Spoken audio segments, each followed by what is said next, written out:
नमस्कार, आप देख रहे हैं दर्श न्यूज। मैं हूं आपके साथ रितेश शर्मा।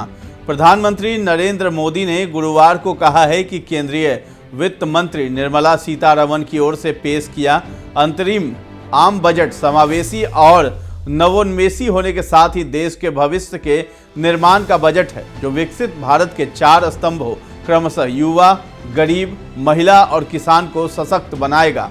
बजट पेश होने के बाद प्रधानमंत्री ने एक वीडियो संदेश के जरिए बजट पर अपनी प्रतिक्रिया देते हुए ये भी कहा है कि ये बजट 2047 के विकसित भारत की नींव को मजबूत करने की गारंटी है। उन्होंने कहा है कि आज का ये बजट समावेशी और नवोन्मेषी बजट है। इस बजट में निरंतरता का विश्वास है। ये बजट विकसित भारत के 4 स्तंभ युवा, गरीब, महिला और किसान सभी को सशक्त करेगा। ये बजट देश के भविष्य के निर्माण का बजट है। वित्त मंत्री और उनकी पूरी टीम को बधाई देते हुए मोदी ने कहा कि इस बजट में 2047 के विकसित भारत की नींव को मजबूत करने की गारंटी है। उन्होंने कहा कि इस बजट में युवा भारत की युवा आकांक्षा का प्रतिबिंब भी है। दरअसल 1 फरवरी को यानी आज केंद्रीय वित्त मंत्री निर्मला सीतारमण 2024-25 के लिए अंतरिम बजट पेश कर दिया है। लोकसभा चुनाव के कारण यह अंतरिम बजट होगा। नई सरकार बनने के बाद पूर्ण बजट जुलाई में पेश होने की उम्मीद है। वित्त मंत्री सीतारमण के कार्यकाल का ये 6ठा बजट है। आइए एक नजर डालते हैं बजट की खास बातों पर। डायरेक्ट या इनडायरेक्ट टैक्स स्लैब में कोई बदलाव नहीं किया गया है। रक्षा खर्च में 11% की बढ़ोतरी, अब यह जीडीपी का 3.4% होगा। आशा बहनों को भी आयुष्मान योजना का लाभ दिया जाएगा। तिलहन के अनुसंधान को बढ़ावा दिया जाएगा। हर महीने 300 यूनिट बिजली फ्री दी जाएगी। 40,000 सामान्य रेल कोच वंदे भारत जैसे कोच में बदलेंगे। लक्षद्वीप के इंफ्रास्ट्रक्चर को बढ़ावा दिया जाएगा। 50 साल के लिए 1 लाख करोड़ के ब्याज मुक्त लोन देंगे। सरकार मिडिल क्लास के लिए आवास योजना लाएगी। अगले 5 साल में 2 करोड़ घर बनाए जाएंगे। मत्स्य संपदा योजना से 55 लाख को नया रोजगार मिलेगा। 5 इंटीग्रेटेड एक्वा पार्क स्थापित किए जाएंगे। केंद्रीय वित्त मंत्री ने गुरुवार को अंतरिम बजट पेश कर दिया। संभावनाएं जताई जा रही थी कि लोकसभा चुनाव 2024 से पहले सरकार आयकर समेत आम जनता से जुड़े कई क्षेत्रों में बड़ा ऐलान कर सकती है। हालांकि अब तक के अपने सबसे छोटे बजट भाषण में सीतारमण ने प्रधानमंत्री मोदी सरकार के 10 सालों का रिपोर्ट कार्ड ही पेश किया है।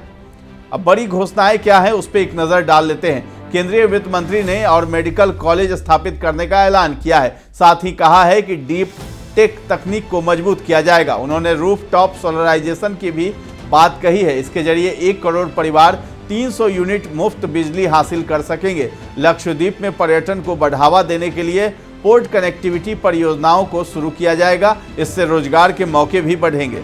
सरकार 3 बड़े रेलवे कॉरिडोर भी तैयार करने जा रही है। इसके अलावा आशा और आंगनबाड़ी कार्यकर्ताओं को आयुष्मान के दायरे में लाने की भी तैयार की जा रही है। उन्होंने कहा कि मध्यम वर्गीय जनता के लिए आवासीय योजना की भी शुरुआत की जाएगी। किसानों के मोर्चे पर सीतारमण ने बताया कि सरकार ने पीएम किसान योजना के तहत 11.8 करोड़ किसानों को वित्तीय सहायता प्रदान की गई है। इस दौरान उन्होंने बड़ी घोषणाओं के बजाय पीएम जनधन खाते, पीएम स्वनिधि, पीएम विश्वकर्मा योजना से मिले नतीजों का जिक्र किया। साथ ही उन्होंने पीएम फसल बीमा योजना ई-नैम पर भी बात की। सीतारमण ने प्रत्यक्ष और अप्रत्यक्ष कर के मोर्चे पर कोई राहत नहीं दी। हालांकि 25,000 रुपए तक के छोटी राशि के कर मांग को लेकर विवाद से आम लोगों को राहत देने का प्रस्ताव किया। 1 घंटे से भी कम समय के अपने बजट भाषण में उन्होंने पिछले 10 साल में सरकार की उन उपलब्धियों को रखा जिससे देश नाजुक अर्थव्यवस्था की श्रेणी से बाहर निकल कर दुनिया की 5वीं सबसे बड़ी अर्थव्यवस्था बना। बजट में वित्त वर्ष 2024-25 के लिए पूंजीगत व्यय 11.11 लाख करोड़ रुपए रखा गया। वहीं चालू वित्त वर्ष के लिए राजकोषीय घाटा 5.9% से घटाकर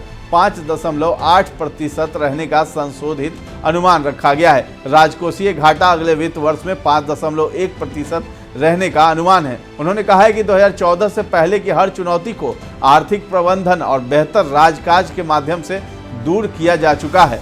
साथ ही उन्होंने बताया कि देश में एयरपोर्ट्स की संख्या दोगुनी होकर 149 पर पहुंच गई है। 1000 नए विमानों का ऑर्डर दिया गया है।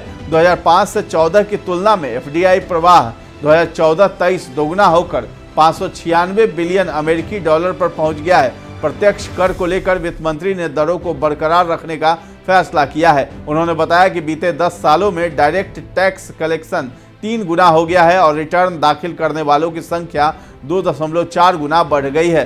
अप्रत्यक्ष करों में भी सरकार ने दरों को बरकरार रखने का फैसला किया है। इस दौरान उन्होंने जीएसटी से जुड़े आंकड़े पेश किए और बताया कि इस साल सकल जीएसटी कलेक्शन हर महीने औसतन 1.66 लाख करोड़ पर पहुंच गया है।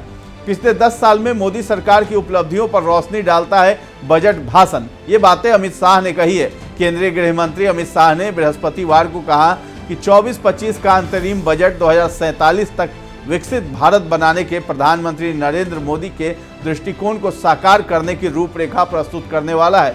शाह ने यह भी कहा कि वित्त मंत्री का बजट भाषण भारत को हर क्षेत्र में अग्रणी बनाने की यात्रा में पिछले 10 वर्ष में मोदी सरकार द्वारा प्राप्त उपलब्धियों पर रोशनी डालता है। शाह ने एक्स पर विकसित भारत बजट हैशटैग के साथ लिखा, केंद्रीय बजट 2047 तक विकसित भारत बनाने के प्रधानमंत्री नरेंद्र मोदी के दृष्टिकोण को साकार करने की रूपरेखा प्रस्तुत करता है। बजट भाषण भारत को हर क्षेत्र में अग्रणी बनाने की मोदी सरकार की यात्रा में पिछले 10 वर्ष में प्राप्त उपलब्धियों पर रोशनी डालता है। इस बजट को लेकर आप क्या सोच रखते हैं, ये हमें कमेंट सेक्शन में जाकर के जरूर बताएं और हमारे चैनल को अब तक सब्सक्राइब नहीं किया है तो कर लीजिए। और अगर ये वीडियो आप फेसबुक पर देख रहे हैं तो हमारे पेज को लाइक और फॉलो करना न भूलें। धन्यवाद।